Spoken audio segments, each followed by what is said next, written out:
Bonjour à toutes et à tous, aujourd'hui on se retrouve à nouveau pour le journal du Geek Libre. Voilà, avec, comme vous pouvez le voir sur la droite, FHD qui veut dire Full HD, donc voilà. Cette fois-ci c'est fait, on est enfin en Full HD au niveau de la vidéo, ça c'est fait. Que dire d'autre? On va commencer avec le sommaire comme d'habitude, avec évidemment, on ne change pas les habitudes, les logiciels. Voilà, des petites vues sur les logiciels, les sorties du moment, les distributions qui sont sorties pendant la semaine, et dans autres, on va revoir 2-3 petites choses sur le Mobile World Congress. Voilà, j'en avais parlé la semaine précédente et évidemment, je l'ai refait. Voilà, j'ai pris 3 petites informations qui m'ont paru sympas, étonnantes, et on va voir ça à la fin du journal. Allez, on commence aujourd'hui avec le mois du logiciel libre. Alors ça se passe à Limoges. Alors évidemment, c'est pas un logiciel, mais ça en concerne un petit peu dans tous les cas. Donc à Limoges, en Haute-Vienne, dans le 87, pour ceux qui ne savent pas où ça se trouve exactement. Donc c'est au centre de la France, pas très loin du Massif central. Et voilà, pourquoi j'en parle? Tout simplement parce que ça dure au total quasiment un mois, en plus d'avoir quelques petites activités en dehors. Et ça se passe dans la bibliothèque même de cette ville-là. Voilà, donc la bibliothèque, c'est la BFM, c'est en plein centre-ville, c'est juste à côté de la mairie de Limoges que l'on voit en arrière-plan sur la photo. Très belle ville d'ailleurs. Allez, donc là-dessus on a une conférence sur le financement participatif, en l'occurrence le crowdfunding qui fonctionne quand même pas mal avec tout ce qui est libre et tout pour pouvoir faire des donations, des choses comme ça. Donc ça on en parle, enfin ils vont en parler, donc c'est aujourd'hui le 5 mars, donc le samedi 5 mars à la bibliothèque même. Après il y a aussi une install party donc qui se trouvera le 12 mars toujours à la bibliothèque de Limoges. Alors c'est tout simplement une installation de système d'exploitation Linux, donc ce sera fait par des professionnels, donc enfin pas professionnels pardon, mais des personnes expérimentées dans le domaine de Linux.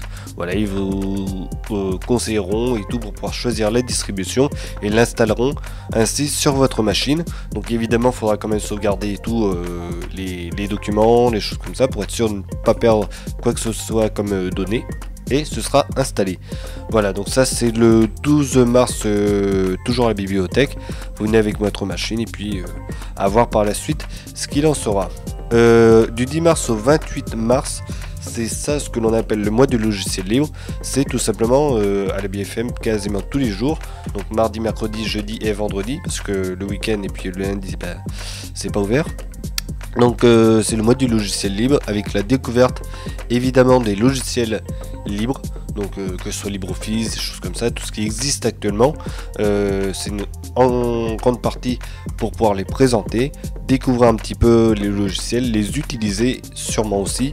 Voilà, et évidemment les systèmes d'exploitation Linux seront présentés eux aussi, ce qui ira évidemment avec l'install party par la suite du 12 mars. Voilà, donc c'est vraiment un mois entier, j'en parle parce que ça dure vraiment sur tout le long du mois de mars, contrairement à d'autres conférences, des choses comme ça sur le livre qui durent une journée ou même pas une journée, quelques heures. Voilà, à Nantes, des choses comme ça, il y en a pas mal aussi, mais ça dure pas longtemps et là c'est vraiment un mois. Voilà, donc ceux qui habitent Limoges, évidemment qui sont intéressés par le libre, c'est comme chez eux, donc ce sera vraiment très pratique en bus ou en voiture, c'est cool. Et puis ceux qui ont vraiment envie de découvrir ça et qui ont envie de voyager un petit peu, il faudra venir dans la ville de Limoges pendant quelques jours pour pouvoir découvrir tout cela. Voilà, en plus de la ville que vous pourrez découvrir, il y a pas mal de choses à voir. Il n'y a pas que la porcelaine chez nous. Allez, logiciel toujours. Alors là on va s'intéresser à un jeu vidéo qui est en cours de développement, donc c'est Kagana ou Kaganat, je sais pas comment il le prononce exactement. Donc c'est un jeu en MMORPG, voilà, je vais y arriver, avec un projet donc qui a démarré en 2012. Voilà, c'est uniquement des bénévoles qui sont dessus. Voilà. Donc actuellement, depuis 2012, on a quand même un écosystème qui est en place avec un service web, un serveur de jeux vidéo, enfin le serveur du jeu en lui-même, un client pour les systèmes d'exploitation, donc Windows, Linux et OS X, ça marche sur les trois. Et il y a aussi des pages Wikipédia qui sont actives pour avoir un petit peu d'aide ou des choses comme ça, que ce soit pour le développement du jeu ou pour jouer en lui-même. Donc pour jouer, attention parce que c'est quand même encore en cours de développement, c'est encore qu'à ses débuts, donc il y a pas mal de bugs au niveau du serveur, il plante parfois en plein jeu, des choses comme ça, donc c'est vraiment pas stable de ce côté là, mais cependant comme il est en cours de réalisation, il peut y avoir des personnes qui soient intéressées par le projet et qui rejoignent donc la communauté via les forums, les choses comme ça pour pouvoir compléter le jeu, le coder et bien évidemment finir par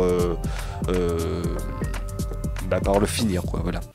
Donc c'est Kagana, donc évidemment il y a le site internet, c'est kagana.net je crois, voilà, où vous pouvez avoir toutes les informations, donc c'est en français et c'est pratique pour pouvoir rejoindre la communauté. Allez, on va s'intéresser aux distributions de la semaine.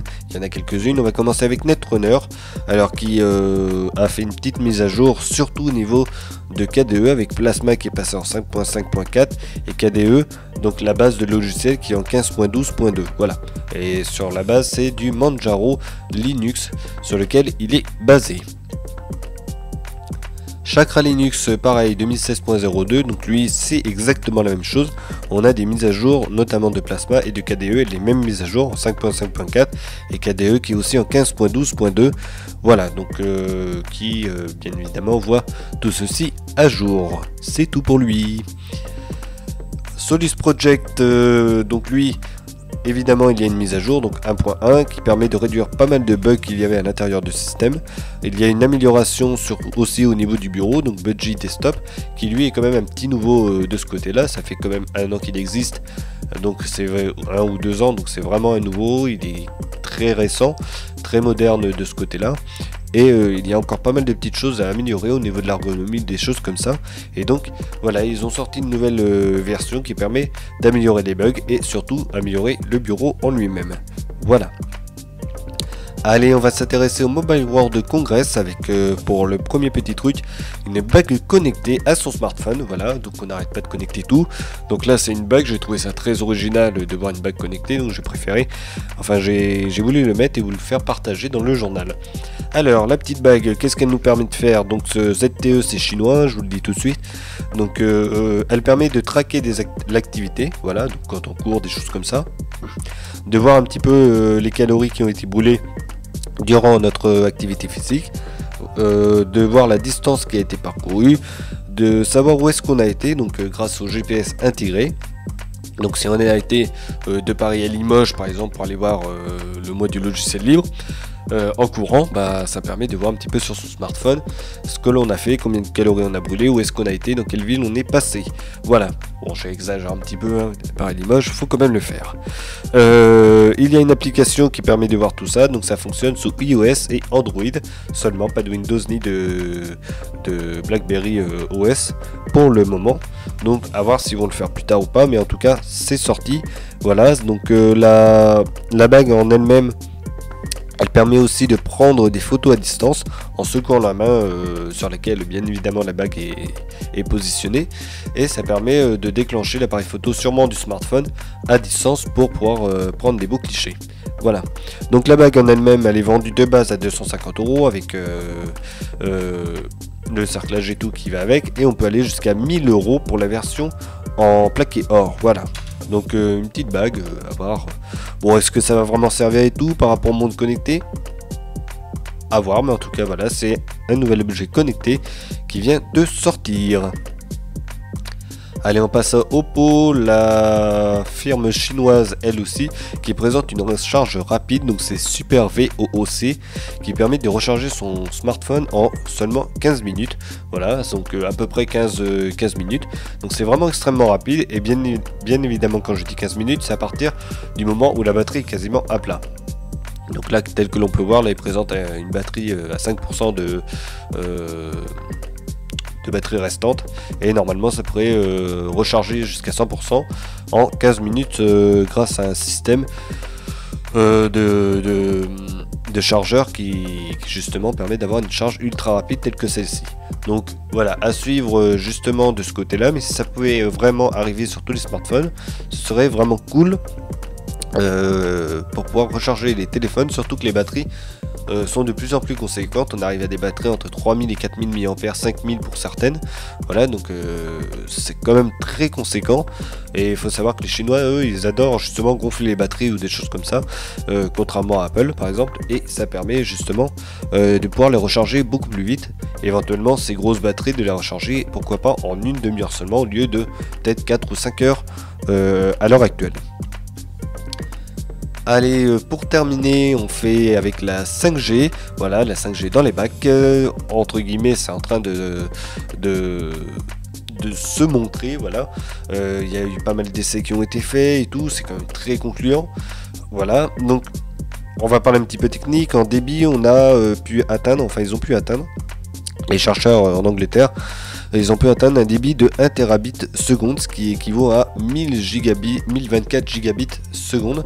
C'est juste extrêmement, c'est juste énorme. Voilà la quantité de données en une seconde via la 5G. Bon, ça évidemment c'est une donnée théorique suite à une pratique sur voilà, peut-être à courte distance et des choses comme ça, mais ça permet de voir un petit peu jusqu'où on pourrait aller avec ce protocole là, qui reste encore à être standardisé de ce côté là. Mais si on se base sur la France avec Orange justement, qui ont des petites idées derrière la tête, ce serait plutôt pour stabiliser justement un réseau à haut débit. Donc quand je dis haut débit, c'est 10-15 mégabits seconde, ce que l'on a actuellement sur les box en ville, sans la fibre optique mais en ADSL.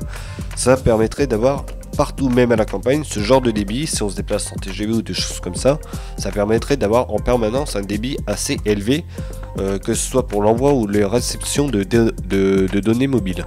Voilà, donc c'est vraiment sympa, mais par contre il faudrait peut-être attendre genre 2020 pour que la 5G voit le jour en France. Déjà attendre la standardisation qui devrait arriver très prochainement, donc soit 2016 soit 2017, puis après l'arrivée justement des antennes 5G. Voilà, donc en gros la 4G va pas faire beaucoup, enfin on va pas l'avoir très longtemps. Je pense à la 4G, ça va vite être remplacé par la 5G directement, que ce soit chez Orange, chez Free ou chez Bouygues et les autres opérateurs. Donc à voir par la suite ce qui va en être. Voilà.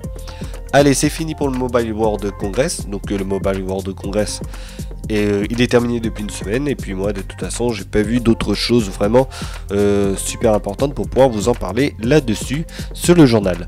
Voilà, bon, il y en a eu d'autres, hein, des voitures connectées, des choses comme ça, mais ça fait un petit moment que ça existe et que c'est en train de venir. C'est fini pour le journal. On se retrouvera donc la semaine prochaine pour de nouvelles aventures. Et puis je vous souhaite de toute façon de passer une bonne semaine et surtout portez-vous bien. Allez, à bientôt.